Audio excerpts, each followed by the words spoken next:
How's everybody doing?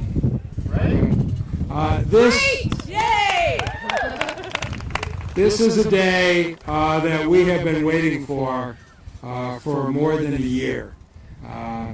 In the city of Detroit, we have lost more than 2,200 of our neighbors. And it's been a terribly painful process. But if you rewind to March or April of last year, we were losing 50 a day. And you remember the governor opened up the TCF Center with more than 1,000 beds in it. There was a projection that the tragedy could have been far greater. In this city, the people of Detroit committed to the testing, committed to the social distancing. But throughout this process, we have had great leadership from Gretchen Whitmer. And it hasn't always been easy.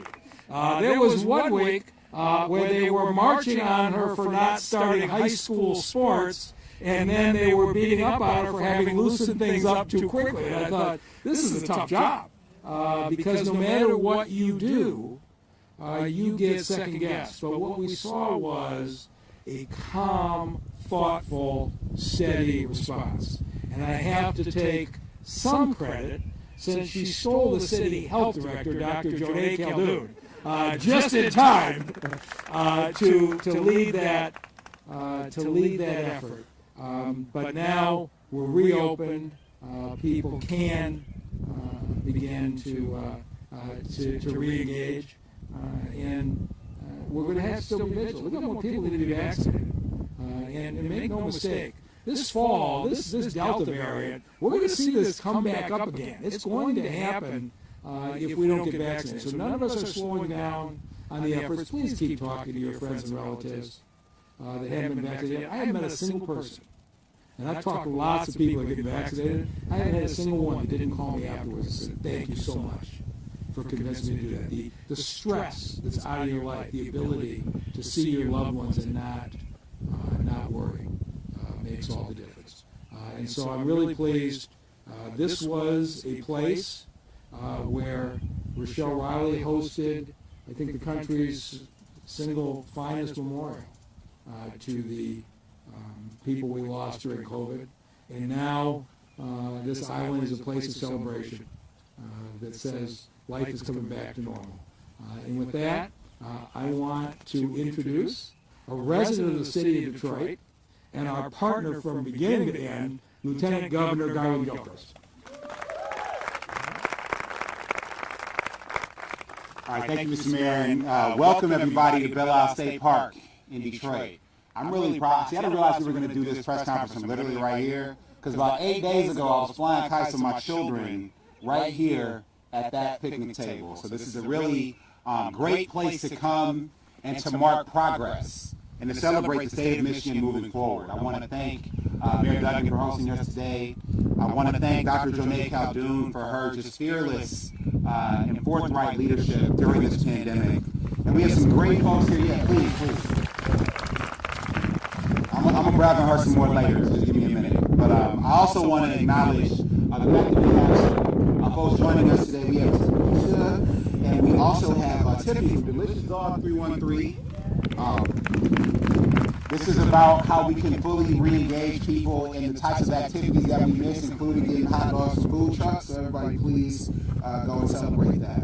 And certainly Governor Gretchen Whitmer, who as the Mayor alluded to, has really been a steady voice of reason, perspective, decisiveness, and care during this pandemic.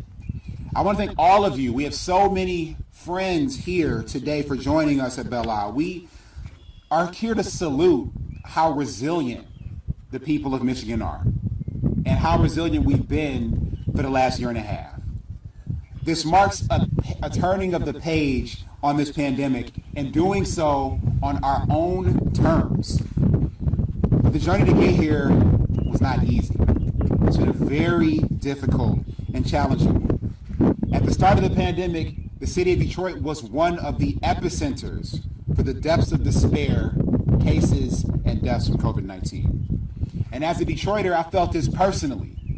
I've said goodbye to 27 people from this deadly virus. This virus hit our city hard, but we showed that we're harder, that we're tougher in Detroit and in Michigan, that we bounced back and we came together to combat COVID-19. Yes, this virus changed every aspect of everything for a year and a half. We weren't able to celebrate birthday parties or weddings or family barbecues, go to church together in the same way. But despite those missed opportunities, despite those changed plans, we've seen the brightest lights shine through the steadfast commitment that we all have shown to just taking care of one another, the determined resolve of our neighbors to be there in these trying times. And so while today we stand before you hopeful and optimistic, we must not forget those to whom we said goodbye. We must build upon their legacies. Today we start to build that bright future in the name of those people. And as we look to it, we'll honor our sisters, our brothers, our neighbors through the culture that we create, through the inventions that we imagine, the businesses that we build, and the love that we share. So as I reflect on these past 18 months further, I think about the medical experts at every level and our health professionals who were on the literal front lines. I think about the bus drivers who transported people to their jobs, the utility workers who kept the lights on, the internet working and connected. I think about the employees who stocked shelves at grocery stores and drugstores. I think about the educators who transformed from in-person learning to virtual instruction literally overnight. When COVID-19 began, we didn't have a roadmap. We didn't have a playbook. We didn't have a script about how to handle this situation. We had to make difficult decisions, but we were guided by facts, evidence, science, data, and it saved lives. We supported families and small businesses. We stood by our first responders and the people who never stopped going to work every day. Our focus has always remained on protecting public health and public safety for every person who lives and works in Michigan, because our people are our everything. We would not be standing here today on Belle Isle without Michiganders from all walks of life stepping up, standing tall, and doing their parts. So while Michiganders adapted, we pulled together, we showed just how resilient we could be, and I'll forever be inspired by the kindness and determination that so many people shared through these stressful times. Millions have literally rolled up their sleeves to get the COVID-19 vaccine. It's been even more safe and more effective than we first thought. And that has enabled us to make the changes that launched today ahead of schedule. The words public health have a new meaning today as we move toward our new normal. Members of the general public actually understand what that means now when they're paired together in the way that we didn't before. Public health officials, including Dr. Khaldun, are some of the most watched and listened to people and respected folks in American life, and they should be. COVID-19 has given more clarity to just how important public health is. It binds us together amongst our collective well-being. And as we studied and learned about the impact of COVID-19 on public health, we saw the disproportionate havoc that it had on communities of color. And as the chair, being appointed that chair by Governor Whitmer to the Michigan Coronavirus Task Force on Racial Disparities, I'm proud of the leadership role and the progress that Michigan has made toward eliminating COVID-19's disproportionate impact on Black Detroiters and other Michiganders of color. But that work is both fragile and unfinished. We've come a long way, but there are still many Michiganders living in the wake of centuries of racial injustice that have led to these health disparities. That is why Governor Whitmer and I remain committed to reducing racial disparities of all kinds: economic, educational, health, and social.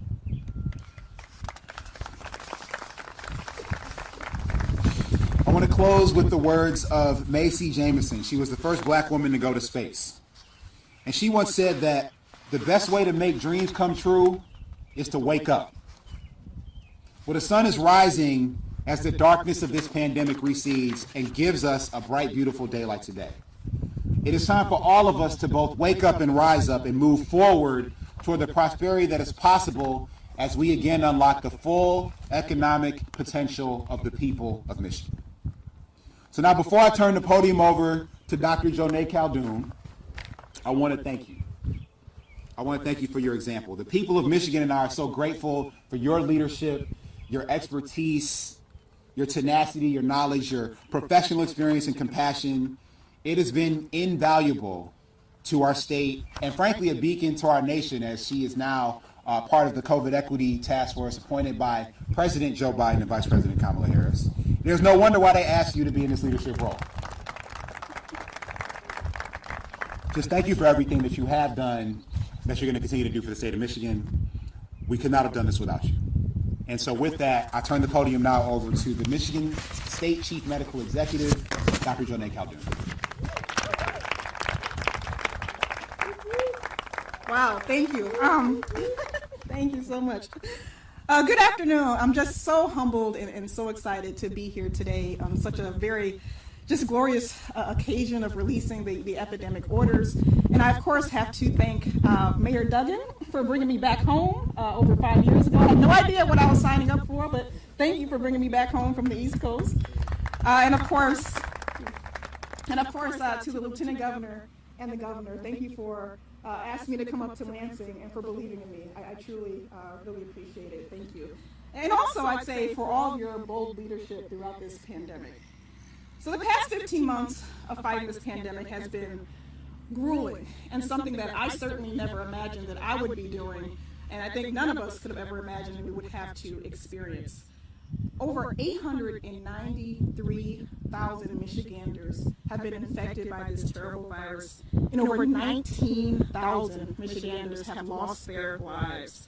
And unfortunately, the virus has not spared anyone of any age, and as Lieutenant Governor mentioned, it has absolutely devastated communities of color. But because of the work of all of us, of people all across the state, we are now at the lowest case rate that we have seen since this pandemic started. Under 18 cases, yes. Under 18 cases per million people, our percent positivity is under 2%. And we've seen over about 9 million doses of the safe and effective vaccines in arms across the state. And that is cause for celebration. So there are so many entities, individuals who have contributed to this incredible progress. I know I'm going to miss some folks, but I thought I'd just take a moment. I want to especially thank the staff at MDHHS. They have worked diligently throughout the entire pandemic. Some of them have not had a single weekend off, and until last week actually. They worked to track and report cases, respond to outbreaks, support our local businesses and our schools and our local health departments, and they've been working to implement policies that assure access to food, health care, and social supports. And I also want to really take a moment to thank our state epidemiologists. I think this pandemic has showed us how important epidemiology is and how important epidemiologists are. So Dr. Sarah Lyon Callow is our state epidemiologist, and without her, I in this state certainly would not be where we are today. So I absolutely want to thank her. I also want to thank our frontline healthcare workers. I've had the honor of also continuing to work in the emergency department at Henry Ford Hospital throughout this pandemic. I can tell you our frontline healthcare workers, our staff, our nurses, our doctors, our techs, they have just been amazing and incredible, sometimes even risking their own lives, so risking themselves getting infected and their families, but they still showed up every day to take care of patients, and it's been just an honor to work alongside them. And finally, thank you to our local health departments, who are the boots on the ground public health leaders across the state who are really working to fight this pandemic. And all of you have Denise Fair in the city of Detroit. Yes.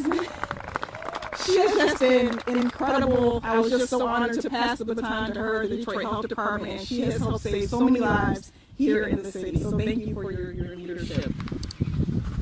So I always say that the work of the public health department is not just about the work of public health. It's not just about the work of the health department. So people across the entire community have stepped up.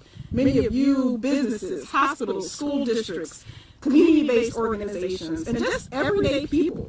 You've done what it takes to protect yourself and each other. So whether it was social distancing, making sure you were washing your hands, wearing your mask, isolating, and getting a vaccine when it was your turn, Michiganders have shown up, you have shown grit, and that is why we are able to stand here today and rescind our broad epidemic orders. So I'm pleased with how far we've come, but as the mayor mentioned, our work is not over. And while our cases and our test positivity rate are low, the pandemic has not ended. There are still many people who have not been vaccinated, and we have not yet achieved herd immunity. And we still have the more easily transmitted variants across the United States and here in Michigan. We've identified the new Delta variant here in the state, and this variant is even more easily transmitted than the Alpha variant, and potentially causes even more severe disease and may not be susceptible to monoclonal antibodies, a treatment for people when they get COVID-19. So the single most important thing we can all do right now to fight back these variants is to get vaccinated. MDHHS and our local health departments, I know Director Fair, we're still working very hard with our partners across the state to make sure vaccines are accessible for everyone in every community, whether that's in a doctor's office, at a church, or even in your home, if that is what is necessary. So if you are not yet vaccinated, you should still exercise a little bit of caution. So social distancing, wearing a mask, especially in indoor public spaces, quarantining and getting a test if you've been around someone who has COVID-19. And please, please do get your vaccine as soon as you can and do not delay any longer. And for those of you who are vaccinated, your risk of getting the virus is very low. And I'm so pleased to see all of us here, many of us without masks on, because we are confident, we are comfortable, because we're outside and we're vaccinated and we are protected. So I ask that all of you who are vaccinated, please continue to tell your story. Talk to your friends and family members about your experience and your why for why you got the vaccine. So we've come so far, and I'm just so proud and so pleased to be here. The worst of the pandemic is absolutely behind us. So let's keep up our trajectory. Let's get more shots in arms, and let's end this pandemic once and for all, and absolutely get everyone back to normal. So thank you. With that, I will turn it over to Tiffany Barber. Thank you so much, Doctor, and I want to thank everyone for being here today. Thank you to our valiant leader, Governor Gretchen Whitmer, and our Lieutenant Governor for all of her work. My name is Tiffany Barber, and I am a small business owner here in the city of Detroit. I was one of the oldest vendors with the city of Detroit for 15 years, having a hot dog cart in downtown Detroit, amongst other businesses. And with COVID-19 and Corona, it really ravaged and devastated my business. We had to shut down at our location due to so many closings and just safety risks. And with that being said, the state of Michigan came in handy by providing grants for us for not only PPE, but also training that allowed me to change my business model from an everyday model to an event-only model and keep my employees safe, who I've had for years, and continue to employ young college students and young women and allow them to still have income in their life. We are so thankful to our state for providing that guidance to us and allowing us to be safe. Of course, our business took a hit like so many other small businesses, because I am the true definition of a small business owner with a few employees, but we were able to stay alive. We were able to stay around. We were able to stay open, and we are so thankful to the guidance of our state and of our leader for allowing us to have that. I just want to close by saying we don't have to stay where we start, like my shirt says. Just because at one point in time we're in a bad place, that doesn't mean we'll always stay there. And if we continue to do efforts like we're doing today, we will get through this together. Remember, even though a lot of us was isolated at home, that doesn't mean that we were alone. We were still in this together. And I want us all to take that understanding that together, even when separated, is better. Make sure you always stay hopeful, follow your guidance, and I am thankful for all of the resources that my state was able to provide to keep my businesses open, to keep me thriving, and to just keep us all going. So I thank you all for having me at this press conference today. Thank you for hiring my business, Tiffany's Delicious Dogs. And I just want to say to all the small business owners, trust me, it's not over. Just keep going. We're going to get through this together.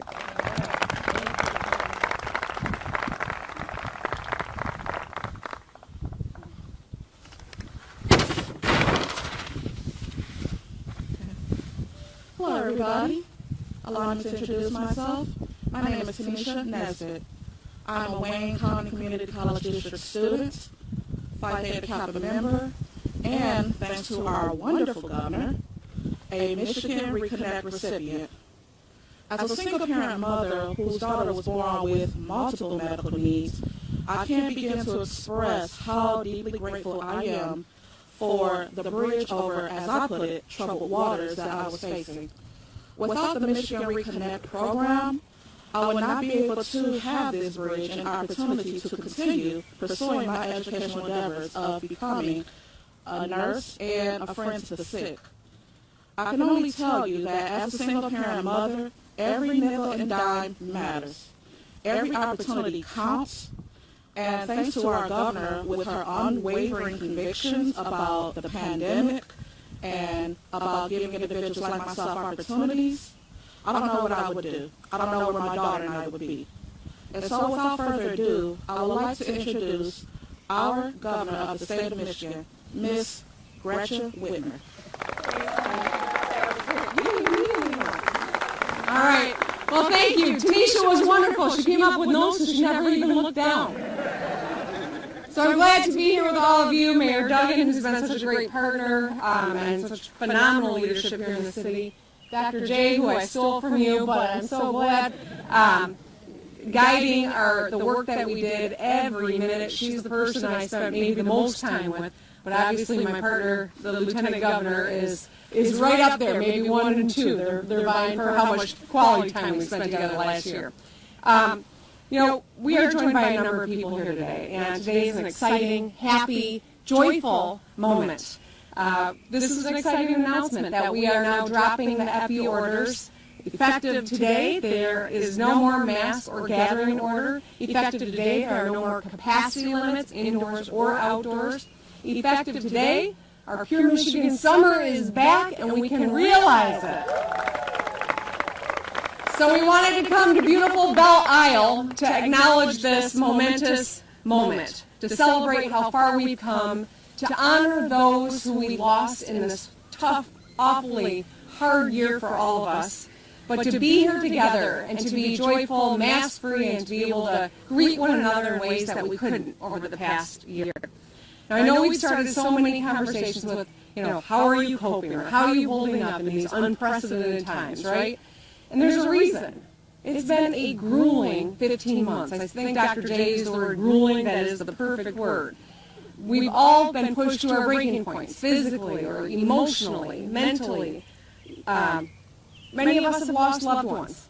I'm still thinking about so many friends that I lost over this last 15 months, and we're tired, just exhausted. And yet, this pandemic was relentless and exposed and exacerbated so many underlying challenges that were there before the pandemic and will continue to be there after the pandemic. So it centers the work that we've got to do. But we're also inspired by incredible acts of heroism and grace and kindness that we saw. Communities coming together, people delivering food for relatives or neighbors who were homebound. It was thousands of essential workers that stayed on the front line. And it's really exceptional and worthy of our gratitude and acknowledgement. But we've got to do more than just thank our essential workers, right?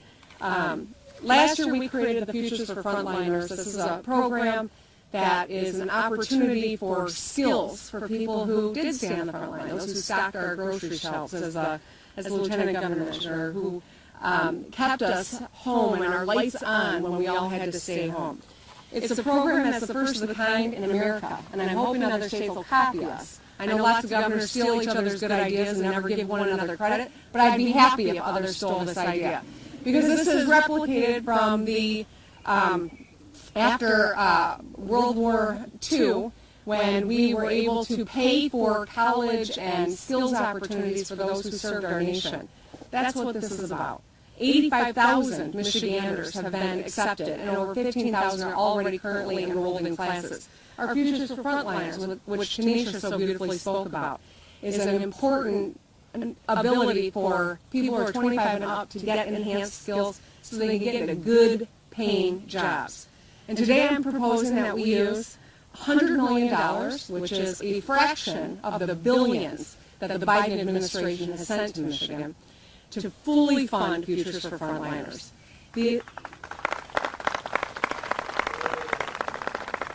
So this infusion of resources would fully fund 2 years of college for the over 15,000 recipients who are already in taking classes.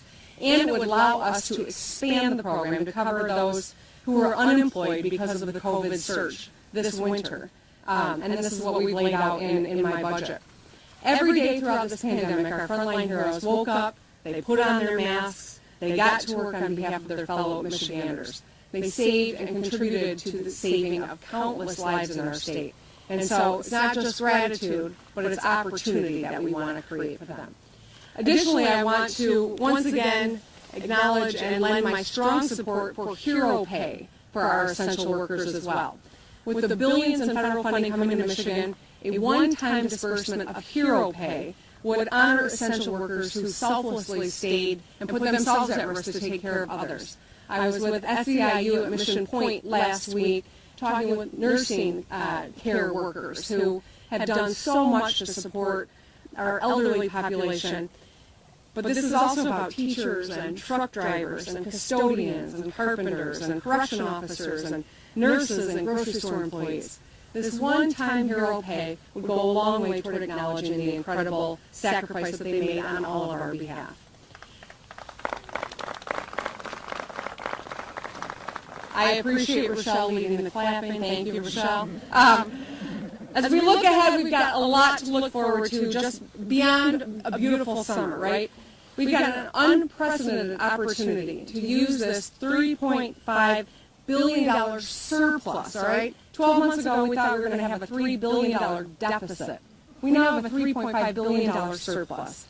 This is an opportunity where we can make transformational change. So I want to lay out a couple of things that we're doing to help us emerge from this pandemic stronger than ever.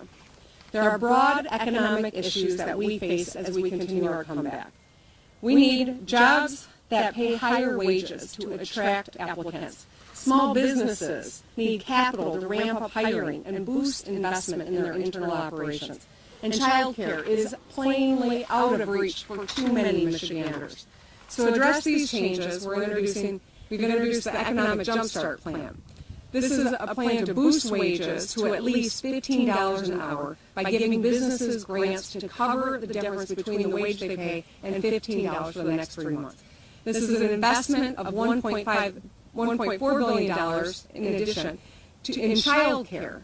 So to boost this industry so that we can pay providers and child care professionals more, make 150,000 more kids in our state eligible for no-cost or low-cost child care, and give all student parents, give all student parents enrolled in Reconnect or Futures for Frontliners access to free or reduced cost child care. And for small businesses, we're making available grants up to $20,000 for rent, taxes, payroll, mortgage, or operating expenses. To further support small businesses, we've announced the Back to Work incentive. Now, under this new incentive, eligible laid-off employees can earn $300 per week in addition to their salary. So not have to choose, but to earn it in addition. This is an incentive to draw down this federal dollars and use it for people who get back into the workforce. We should expand this so that it's not just people returning to the job they had pre-pandemic, but getting into any job. We need the legislature to help us on that front. So since it's 100% federally financed through September 4th, there's zero impact on the employer or on the state budget. So businesses are able to hire new employees and returning employees. But we need the legislature to change the statute so that we can expand this for everyone. And we can utilize our surplus and federal dollars to make schools safer and help all students reach their potential. There's no question we've got a lot of work to do to meet the needs of our students. This has been a disruption unlike anything we could have imagined. And so, providing districts with hundreds of millions of dollars to address the hiring needs, retain more educators, psychologists, social workers, counselors, and nurses. We want to invest in a weighted foundation formula that acknowledges we've got to reach for equity here, not equality, but equity, and make and make a one-time capital investment of $500 million to build up school infrastructure. Now, critically, we are in a position to do what proposally imagined almost 30 years ago and close the per-pupil funding gap in Michigan. Now is the time to do it. So these are the kinds of investments that we can make to grow our economy and come back stronger than ever. I think we all know that economic recoveries take time, but I think we all know we've got the wind at our back and we don't have time to waste. So these resources will help propel us forward.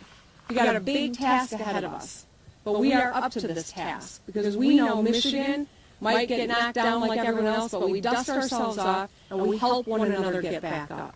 Thanks to the sacrifices and the efforts of so many people, today we can have a collective sense of optimism. We can breathe safely and knowing that we can hug and love our friends and relatives. And this is a wonderful moment. So I'm excited about this. Take a moment to envision the quintessential summer ahead. Do you see yourself sitting on the shores of a Great Lake or hanging out on Belle Isle, eating a cone of Superman or Magna Island fudge? Yeah? I know you all know ice cream, right? All right. Perhaps you're crossing a bridge and heading up north. Maybe you're going camping or shopping locally, getting out and about. We've got the ability to do all these things, and I'm excited about that. And the reason we can move forward so confidently is because so many people in the state took this seriously, did their part. We've got more vaccinations to do, there's no question, and we're going to continue working on that front. We want to educate and answer questions of people who haven't gotten vaccinated yet. We need to give a little grace when we see someone who hasn't yet but has questions. Let's wrap our arms around them.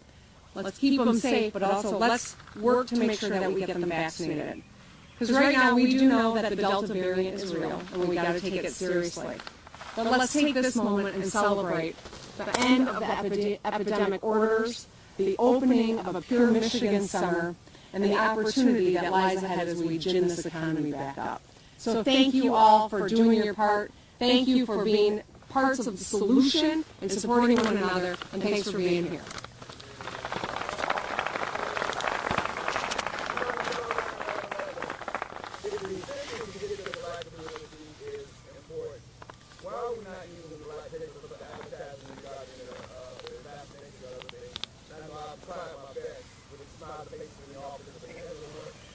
So we've done a lot, we saw very early on, thanks to Dr. J's leadership, and I think that's why it's so important that we have real representation in government, empowered representation. Dr. J was one of the first medical executives in the country to see the disparate impact that COVID was having on communities of color.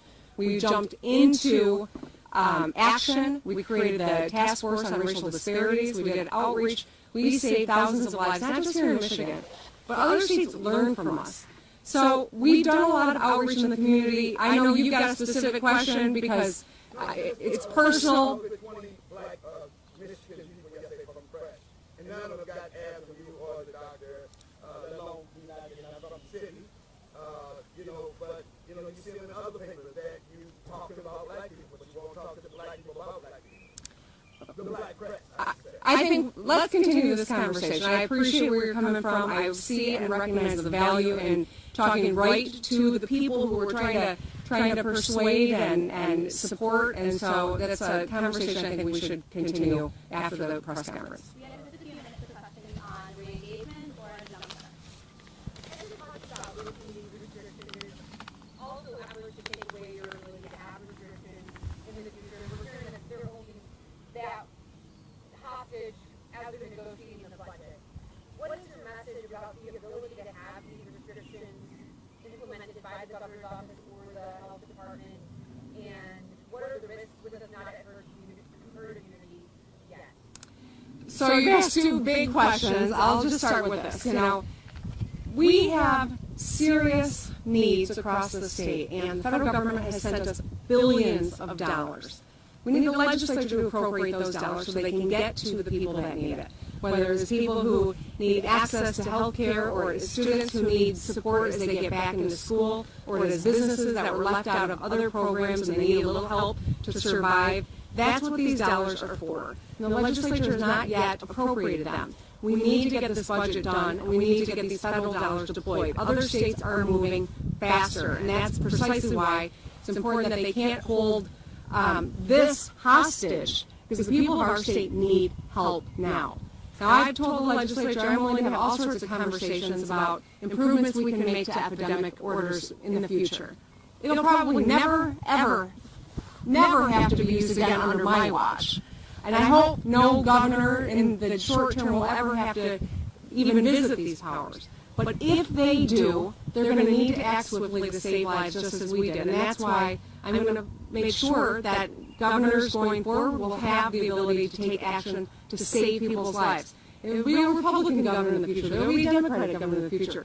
Every governor before me had these abilities to take action if they needed to. Everyone after me should as well, because the people of Michigan need their chief executive to act when their lives are on the line.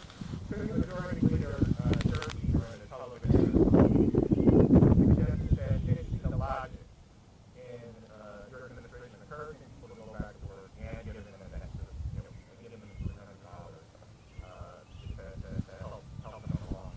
How do you speak to the critics who don't see the economic logic in that point of view and that position? So I'll speak to the general public on this one.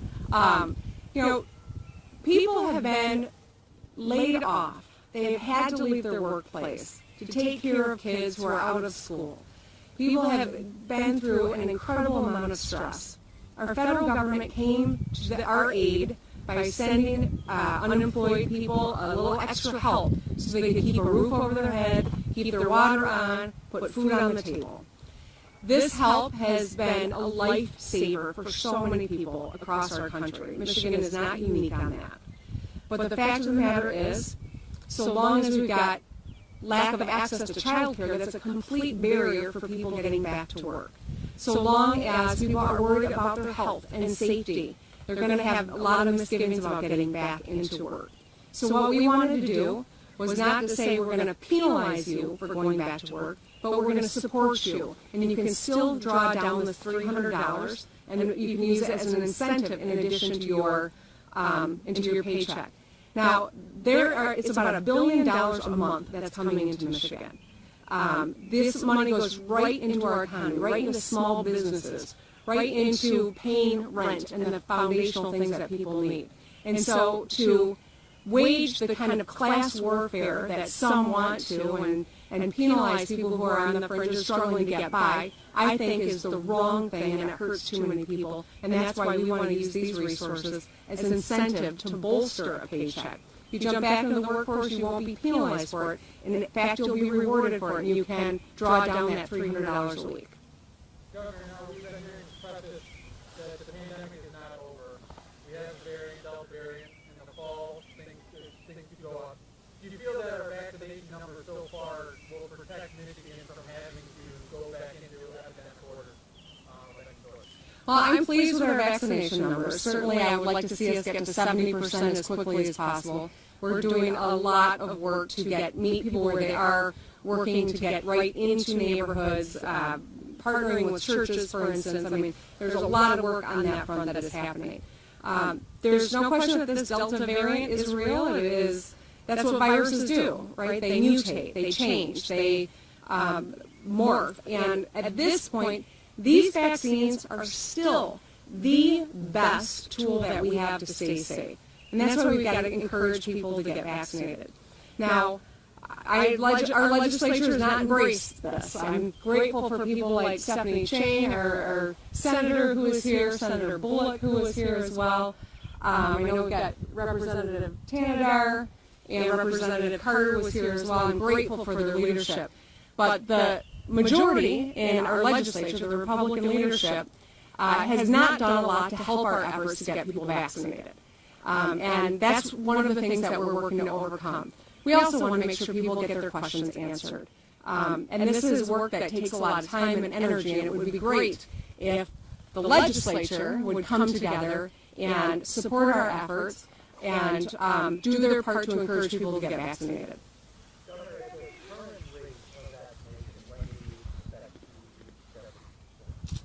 Okay, I'm glad Dr. J's here. You want to try that one, Dr. J? Yeah, I mean, I don't have a crystal ball. We fully recognize, as expected, that our demand for the vaccines has decreased and we now have more supply than demand. But I'm confident that we will eventually get to 70% of Michiganders 16 and up. I can't give you an exact date, but I'll tell you we are working very hard, as I said earlier. Every pediatrician. Well, I vaccinated some people in the emergency department even.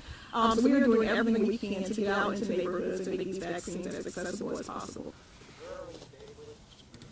We're at about 61% of people aged 16 and up who have gotten one dose. We can take two more questions. You started off with a big sort of painting a vision of the academic restart. There hasn't been much public engagement from the Republicans and legislature on that. Is that making any headway privately, or is it potentially hindering your chances? I know they sort of felt left out of many of your announcements over the last year. Well, Emily, I can invite people to the table, but I can't force them to pull the seat out and sit down. So I continue to invite the legislature. When we talk about the Michigan economy, this isn't about Democrats, this isn't about Republicans, this is about small businesses, this is about people who are trying to take care of their families. This is about making sure that Michigan comes out of this pandemic in the strongest possible shape. We have to work together to make that so. I have put out some plans to show we can do this. I worked with the business community to craft these plans. I invite the Republican legislature to be a partner here. I will continue to do that. No matter how poorly they treat me on occasion, I will smile and turn the other cheek because Michigan's economy is more important than any one person's ego in the city of Lansing.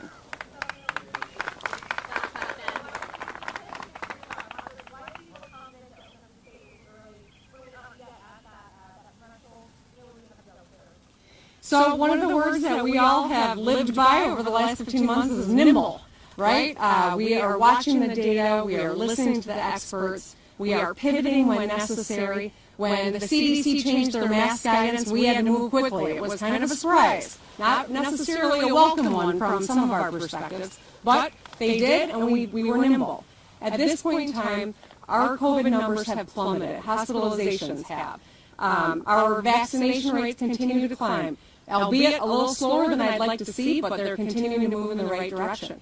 And because of all these things, we felt comfortable moving forward today. But as always, it is always in consultation with Dr. J, Dr. Sarah Lyon Callow, and our public health experts across the state. All right. Thanks, everybody.